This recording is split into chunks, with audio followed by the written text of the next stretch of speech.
오늘은 요한복음 말씀 가지고 테텔레스타이라는 제목으로 같이 말씀을 나누도록 하겠습니다. 여러분, 기업이나 학교나 공공기관들은 각 기관의 이미지나 또 가치를 쉽게 나타나기 위해서 로고 혹은 심볼을 만듭니다. 여러분, 우리가 잘 아는 사과 한 입 베어 먹은 기업이 뭐죠? 애플이 있고요. 또 말을 타고 달리는 폴로도 있고요. 동그라미 4개가 합쳐진 아우디도 있습니다. 아주 작은 그림 하나에 그 기업이 가지고 있는 가치와 내용을 담고자 하는 거예요. 여러분, 그런데 어떤 회사가 그 기업의 심볼로 사람을 죽이는 사형 도구를 사용했다고 생각해 봅시다. 유럽의 단두대나 아니면 미국의 전기의자나 중국의 작두를 그려 넣는 거예요. 여러분, 사람들은 그 회사를 보고 어떻게 생각할까요? 그 회사가 비정상적이거나 부정적인 이미지로 비춰질 가능성이 굉장히 높을 것입니다. 사용 도구를 로고로 삼는 경우는 거의 존재하지가 않아요. 그런데 여러분, 우리가 믿고 있는 이 기독교는 어떻습니까? 기독교는 가장 잔혹했던 사용 도구인 십자가를 기독교의 상징으로 선택했어요. 수많은 크리스찬들은 그 십자가를 목걸이에 또 혹은 귀에 혹은 옷에 새겨 넣습니다. 굉장히 십자가를 좋아하고요, 귀하게 여깁니다. 제가 저희 집에 같이 사는 아내를 봐도 그런 것 같아요. 제가 연애를 할 때에도 그렇고요, 결혼을 하고 나서 여러 번 저희 아내에게 목걸이 선물을 해준 적이 있습니다. 목걸이 선물해주면 당연히 굉장히 좋아하고 기뻐합니다. 그런데 신기한 것은요, 며칠 지나면 금세 다시 십자가 목걸이로 돌아와요. 그렇다고 해서 제가 이쁘지 않은 것을 사준 것도 아니거든요. 제가 나름 굉장히 신중하게 고민하고 발품 팔아서 나름 이쁜 것을 저희한테 선물을 해요. 제가 또 나름 좋아하는 브랜드 중에 하나가 여러분 백조 있는 거 아시죠? 스와로브 땡땡이 아십니까? 그거 백조 있는 거?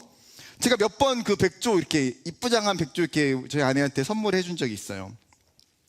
그런데 제가 오랜 시간 끝에 깨닫게 된 진리가 무엇이냐면, 백조는 십자가를 이길 수 없구나. 다시 십자가로 돌아가요. 제가 그 깨달음 뒤에 저희 아내에게 목걸이 선물을 하지 않습니다. 어차피 해도 다시 십자가. 여러분, 이런 십자가로 된 물품들 뿐만 아니죠. 교회는 어떻습니까? 이 끔찍한 사형의 도구를 교회라는 건물의 가장 꼭대기 위에 올려놨어요. 심지어 어떤 교회는 어떻습니까? 그 교회당 간 가운데에 커다란 십자가를 새겨 놓았어요. 여러분, 믿지 않는 사람들이 볼 때에는 이해가 너무나 어려운 부분이에요. 무엇 때문에 기독교는 십자가를 저렇게 좋아할까? 왜 기독교는 십자가를 중요시 여기는가? 여러분의 역사를 조금 더 거슬러 생각해 볼 필요가 있습니다. 고대 페르시아인들은 극형의 죄인을 사형시키기 위해서 여러 가지 방법을 연구했어요.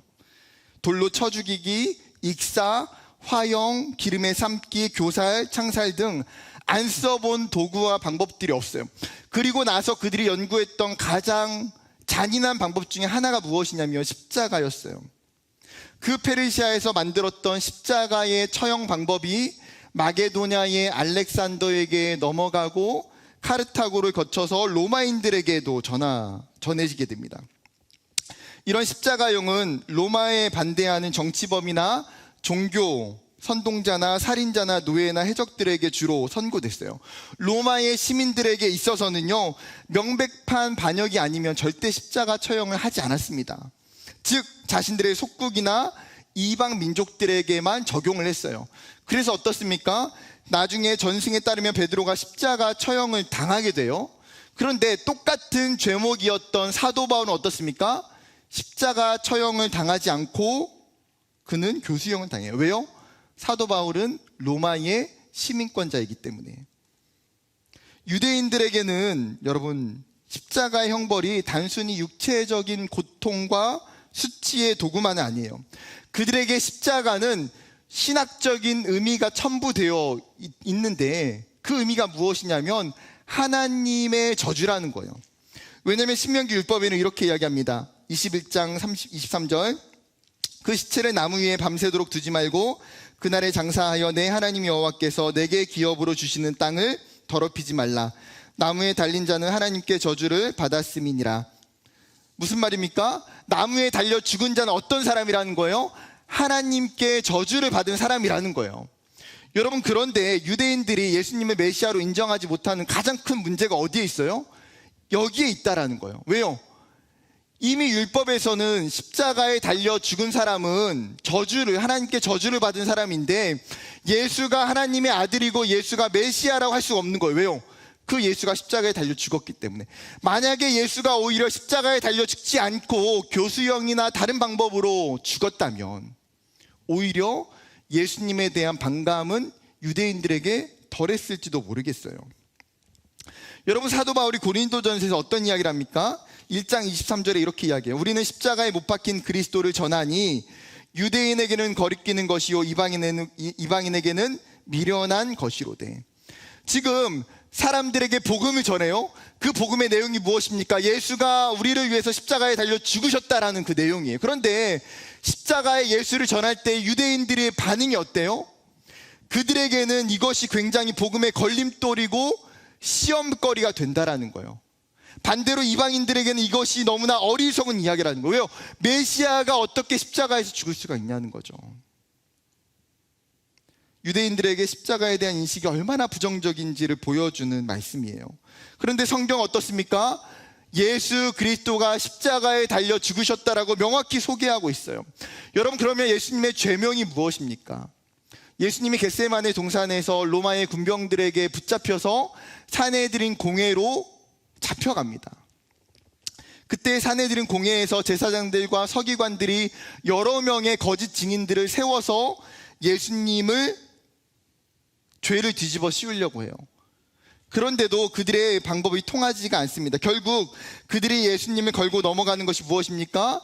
예수님이 성전을 내가 헐고 사흘 만에 다시 지을 수 있다라고 말했던 그것을 붙들고 예수가 거룩한 성전을 모독했다, 이것은 신성모독이라고 죄를 뒤집어 씌웠어요. 그런데 유대는 사형권이 없기 때문에 어떻게 합니까? 곧바로 예수님을 로마의 법정으로 이관합니다. 예수님은 로마의 법정인 빌라도 총독 앞에 서는데 빌라도가 1차 판결에서 무죄를 선언해요. 그러면서 뭐라고 말합니까? 유대인들에게 나가서 이르되 나는 그에게 아무 잘못도 찾지 못했노라라고 빌라도가 이야기해요. 빌라도는 예수가 아무 혐의가 없고 이것이 이 제사장들과 유대의 종교 지도자들이 예수님에 대한 정치적 모반이라는 사실을 명확하게 인지하고 있어요. 그렇기 때문에 요한복음 19장 12절에 보면 이렇습니다. 이러함으로 빌라도가 예수를 놓으려고 힘썼으나 유대인들이 소리질러 이르되 이 사람을 놓으면 가이사의 충신이 아니니이다. 무릇 자기를 왕이라 하는 자는 가이사를 반역하는 것이니이다. 빌라도는 마음이 어때요? 예수를 놓아주고 싶은 거예요. 왜요? 예수에게 명확한 혐의가 없기 때문에. 그러나 군중들이 빌라도에게 말하는 것이 무엇입니까? 너가 예수를 놓아주게 되면 너가 로마의 황제에게 반역한 것이고 그것으로 인해서 고발하겠다고 협박하는 거예요. 여러분, 빌라도는 밀란과 폭동이 두려워서 내가 유대인의 왕이냐라고 물었을 때에 내 말과 같이 내가 왕이니라 하는 이 예수님의 답변을 토대로 로마 반역죄로 최종 판결을 내립니다. 어쩌면 로마의 반역죄는 일종의 핑계이자 명분이에요. 왜냐하면 예수님과 비슷한 시기에 갈릴리 사람 유다라는 사람이 있었어요. 이 유다라는 사람이 수많은 사람들과 함께 일종의 종교적 혁명을 일으켰는데 이 혁명이 실패로 끝나게 되고 이 유다와 함께 모반했던 수백 명의 사람들이 전부 다 십자가 처형에 당하게 돼요. 그러면 여러분, 지금 예수도 어때요? 똑같은 로마의 반역죄예요. 그러면 예수를 따르던 사람들도 어떻게 돼야 됩니까? 예수님과 마찬가지로 다른 사람들도 똑같이 십자가에 달려 죽어야 돼요. 그런데 예수의 제자들도 그 누구도 십자가 처형을 당한 사람이 아무도 없어요. 무슨 의미입니까? 이 사람들의 목표는 오직 딱 한 사람이에요. 예수 그리스도를 어떻게 해서든 잡아 죽이는 건 예수를 없애야 자신들의 종교적 기득권을 유지할 수 있다고 생각하는 거죠. 이렇게 보면요, 마치 예수님이 십자가에 달려 죽은 것이 제사장들과 종교 지도자들에 의한 계략과 모략인 것처럼 보일 수도 있어요. 그러나 예수님의 십자가는 누구에 의한 것입니까? 로마서 3장 25절이 굉장히 중요한 말씀이에요. 같이 읽어볼까요? 시작.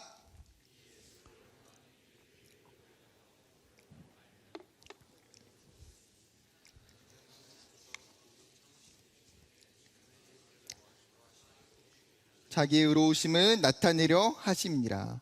여러분, 여기서 주어가 누구입니까? 하나님이 주어예요. 그리고 동사는 뭐예요? 세우셨다. 다른 번역본으로는 내어주셨다. 즉 성경은 십자가의 사건이 누구에 의해서? 하나님에 의해서 예수님이 십자가에 달려 죽었다는 거예요. 제사장도 아니고요, 서기관도 아니고요, 빌라도 총독도 아니라는 거예요. 이 십자가의 사건을 계획하시고 준비하신 표면적인 눈에 보이지 않는 강력한 손이 임재하고 있는데 그것이 누구냐는 거예요. 여호와 하나님께서 이 십자가 사건을 계획하셨고 준비하셨고 이행하고 계신다라는 것이죠. 이사야 선지자의 말씀을 보면 더 분명합니다. 53장 6절, 우리는 다 양 같아서 그릇 행하여 각기 제 길로 갔거늘 여호와께서는 우리 모두의 죄악을 그에게 담당시키셨도다. 즉 인류의 죄를 고난받는 종으로 자신의 아들을 세우신 사건은 이미 구약시대부터 예언된 하나님의 말씀이고 하나님의 약속이었어요. 하나님의 약속은 반드시 이행되어야 하고 이루어져야만 해요. 그런 의미에서 예수님께서 이 땅에 오신 것, 그리고 십자가에 달려 죽으신 것은 무엇입니까? 하나님께서 이사야 선지자뿐만 아니라 수많은 선지자들을 통해서 예언하셨던 말씀에 대한 성취라는 사실이에요. 사실 예수님은 얼마든지 십자가를 거부할 권한이 있으셨어요. 빌라도 앞에서도 무죄를 주장하실 수도 있었어요. 실제로 요한복음 19장 9절과 10절에 보게 되면 빌라도가 예수님께 2차 신문을 하면서 이렇게 이야기해요. 다시 관정에 들어가서 예수께 말하되 너는 어디로부터냐 하되 예수께서 대답하여 주지 아니하시는지라. 빌라도가 이르되 내게 말하지 아니하느냐? 내가 너를 놓을 권한도 있고 십자가에 못 박을 권한도 있는 줄 알지 못하느냐? 빌라도는 예수님이 아무런 죄가 없다고 한마디만 이야기한다면 충분히 내가 너를 풀어줄 수 있는 권한과 마음이 있다고 이야기하는 거예요. 어쩌면 십자가를 피할 수 있는 절호의 찬스이자 기회 아닙니까? 재판관의 마음은 이미 정해져 있어요. 무죄라고요.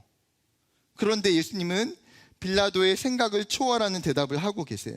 그 다음 11절, 예수께서 대답하시되 위에서 주지 아니하셨더라면 나를 해할 권한이 없었으리니 그러므로 나를 내게 넘겨준 자의 죄는 더 크다 하시니라.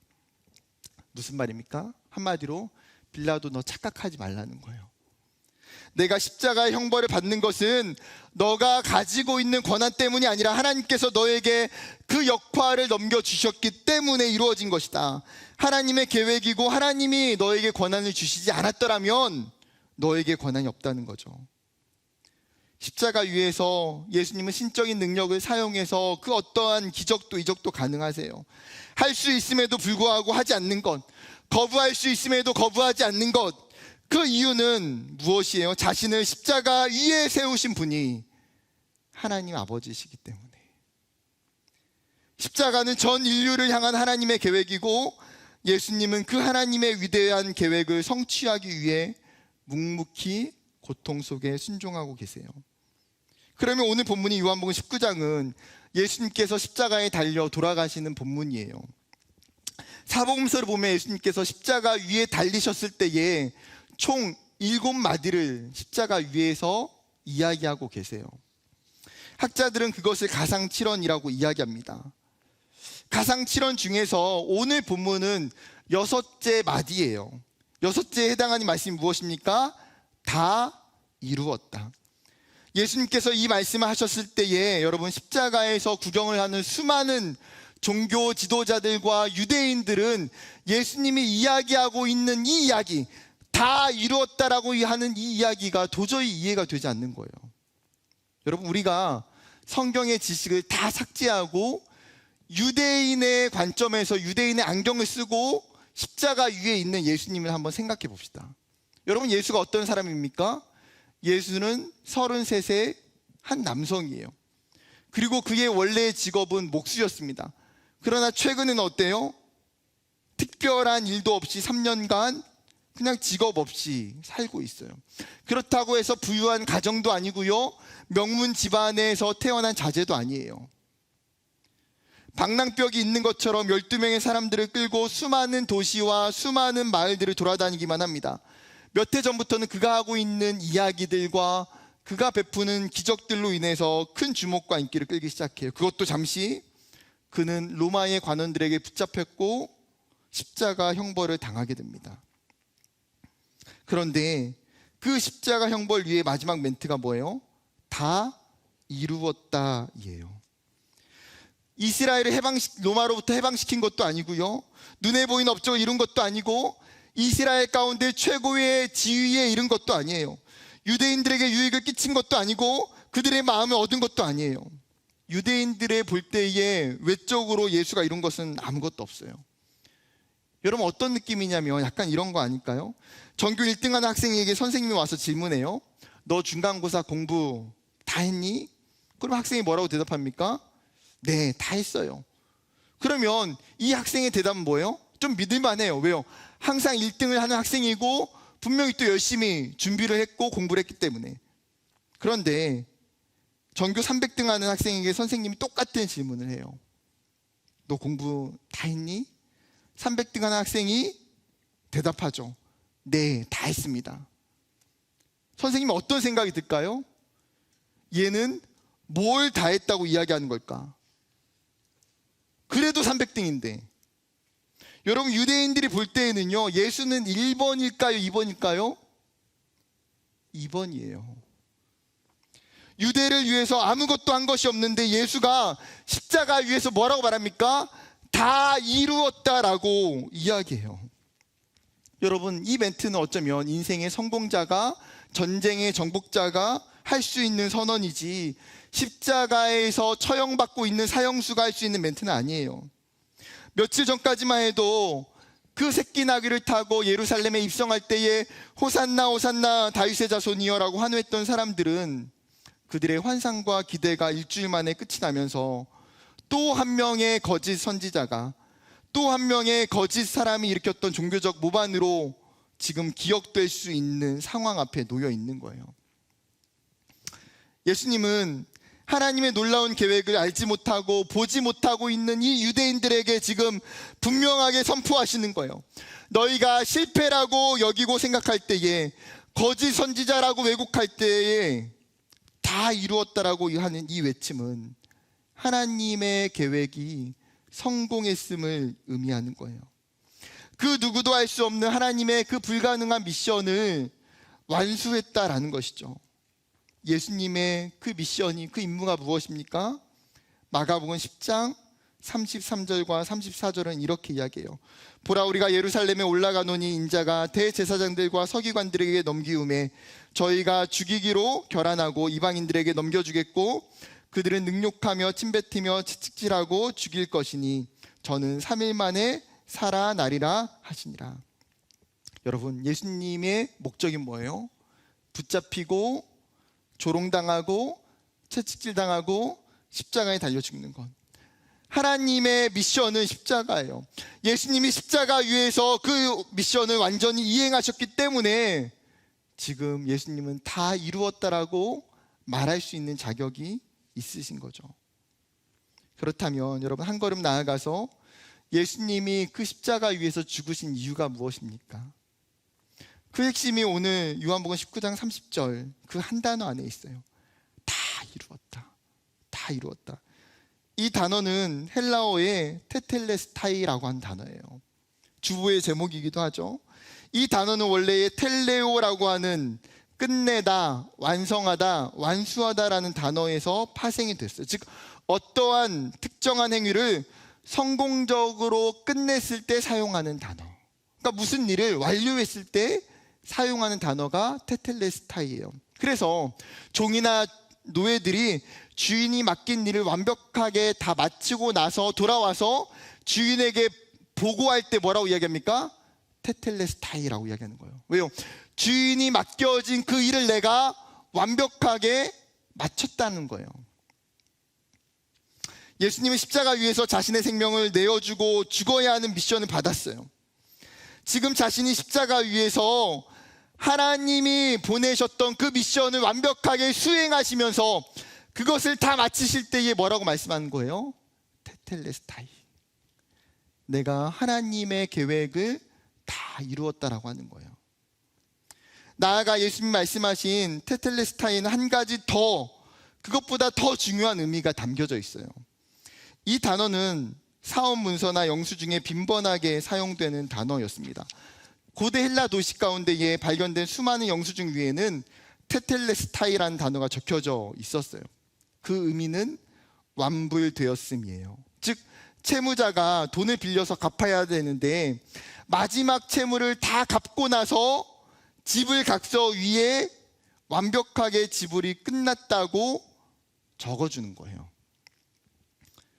예수님은 십자가 위에서 자신의 마지막 숨을 몰아쉬면서 자신의 죽음이 무엇을 의미하는지 말씀하고 계세요.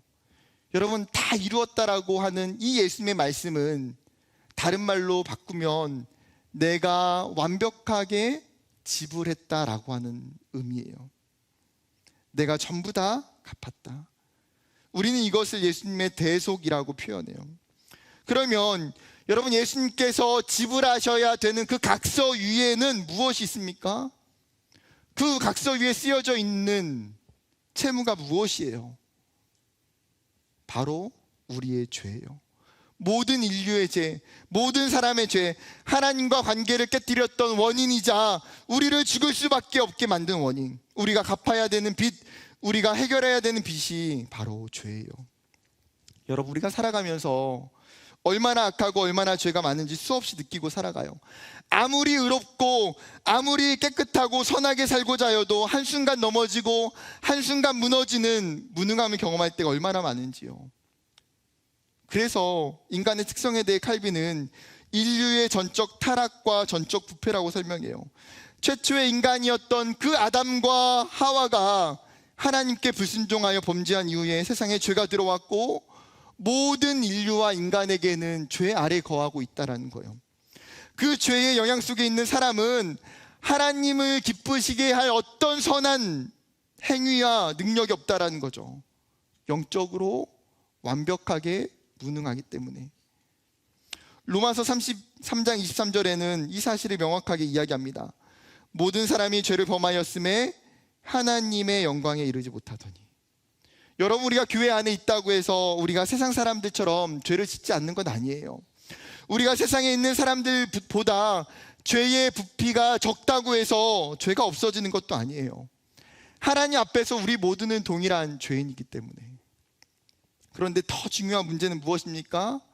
우리에게 있는 그 죄의 문제를 해결할 수 있는 능력과 방법이 우리에게 없다는 거예요.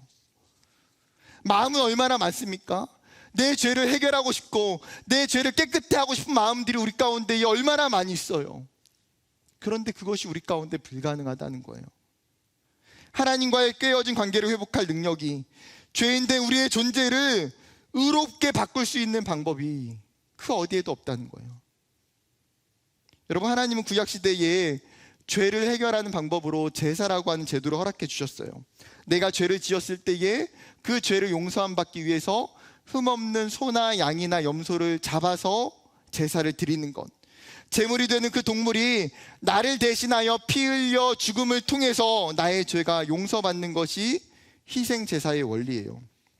그러나 여러분, 이러한 희생제사는 우리의 완전한 죄를 깨끗하게 하지 못한다는 거예요. 반복적으로 끊임없이 제사를 드려야 되고 또 드려야 했다는 거예요. 그런데 예수님께서 우리를 위해서 친히 십자가의 제물이 되어 주셨어요. 반복적인 제사가 아니라 한 번의 의로운 제사를 통해서 우리의 죄를 깨끗하게 하기 위해 십자가에 달려 죽으셨어요. 유대인은 예수님의 십자가가 자신들의 죄를 사하기 위한 희생 제사인 것을 깨닫지 못하는 거예요. 그런데 로마서 3장 25절에 사도 바울은 뭐라고 이야기합니까? 십자가의 그 예수가 나의 화목제물임을 그는 정확하게 깨닫고 고백하고 있어요.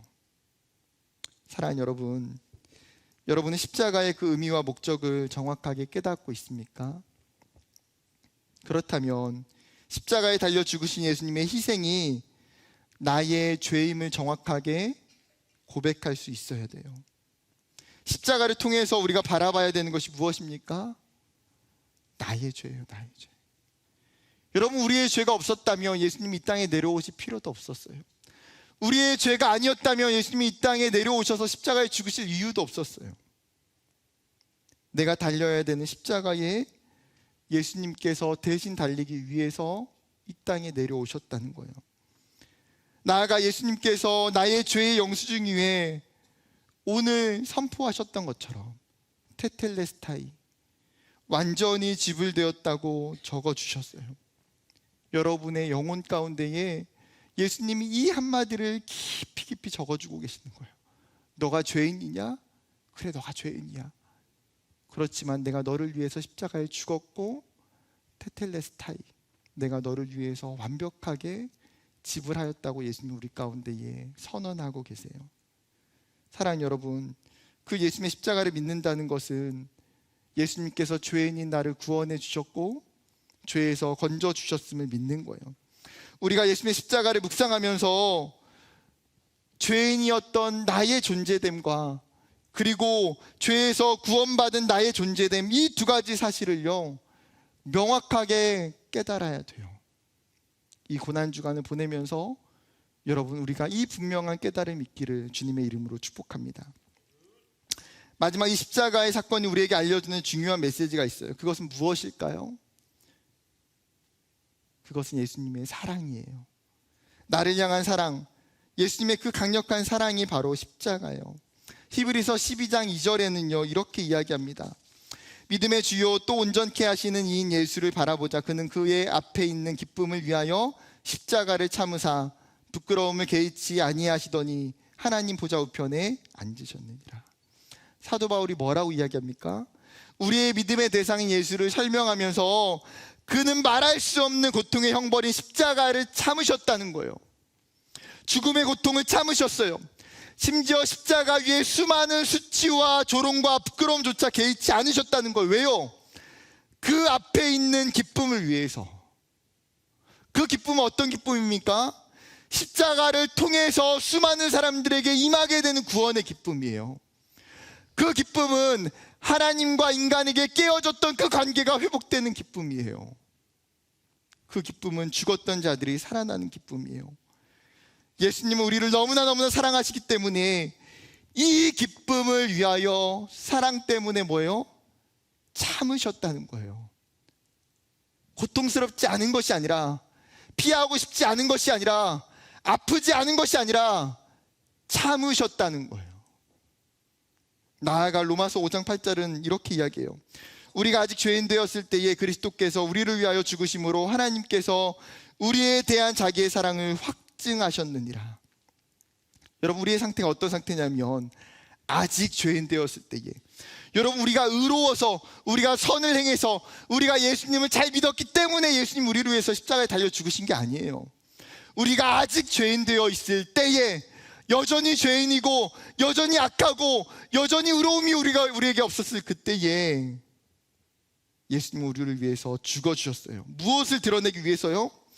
하나님께서 우리를 얼마나 사랑하시는지, 그리고 그 십자가를 통해서 자신의 사랑을 확증하셨대요. 여러분, 확증이 무엇입니까? 증명하신 거예요. 내가 너를 얼마나 사랑하는지 입증하셨다는 거예요. 여러분, 그렇기 때문에 이 십자가를 보는 사람은 하나님 앞에서, 하나님, 정말 하나님 저를 사랑하십니까? 하나님 정말 저를 향한 계획이 있으십니까? 하나님 정말 저에게 관심이 있나요? 라고 이야기할 수가 없어요. 왜요?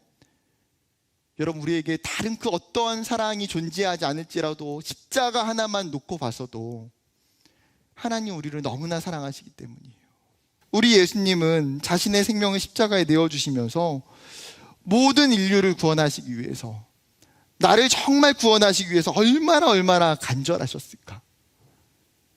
예수님은 나를 살리기 위해서 자신의 생명을 십자가 위에서 죽으시면서 전혀 아까워하지 않으셨다라는 확신이 제 안에 들었어요.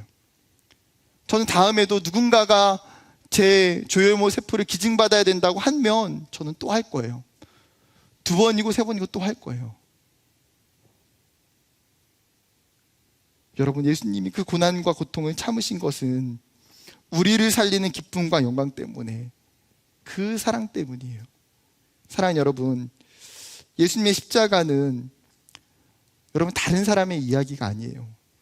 지금 이 시대를 살고 있는 여러분 한 사람 한 사람을 위해서 예수님이 2000년 전에 십자가에 달려 죽으셨어요.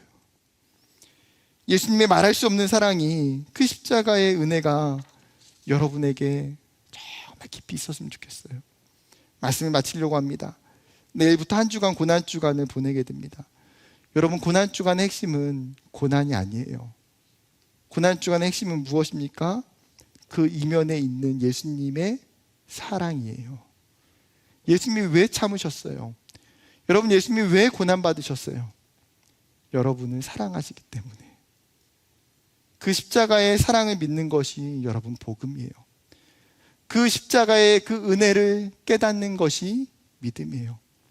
여러분, 기독교의 신앙과 복음은 예수 그리스도의 십자가를 온전히 붙드는 것에 있음을 여러분 기억하기를 소망합니다. 새벽에 여러분 기도의 자리에 나와서 이 믿음을 구하며 기도했으면 좋겠고, 개인의 자리에서 십자가의 말씀을 묵상하고 기도하는 한 주가 되기를 주님의 이름으로 축복합니다.